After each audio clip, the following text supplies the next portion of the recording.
Il y a 2 semaines, des représentants d'associations de victimes des attentats du 22 mars étaient reçus par les ministres fédéraux. Depuis, un projet de loi a vu le jour pour le statut de victime, un statut de solidarité nationale qui prévoit une pension de dédommagement, le remboursement des frais médicaux et des soins psychologiques. Pour bénéficier de ce statut, les victimes doivent être belges ou résidentes en Belgique, ce qui exclut les personnes de nationalité étrangère qui ne résident pas chez nous, un statut complexe et insuffisant pour l'association V-Europe. Alors on a plusieurs personnes de pays différents qui sont dans l'association.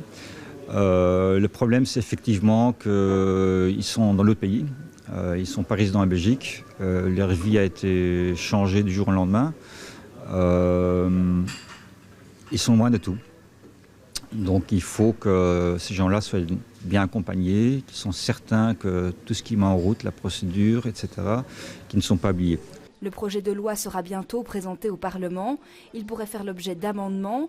Aujourd'hui, de nombreuses victimes rejoignent encore l'association V-Europe, mais elles ne sont pas pour autant reconnues comme telles directement. Je me pose la question, avec cette loi comme elle est assez complexe, je me pose la question, ce qui est vraiment nécessaire, c'est qu'on puisse sur des bases très simples et très vite conclure, ok, vous êtes victime, on vous accepte. Des fois, on a l'impression que comme victime, on doit presque se mettre à genoux pour dire « j'ai aussi le droit ».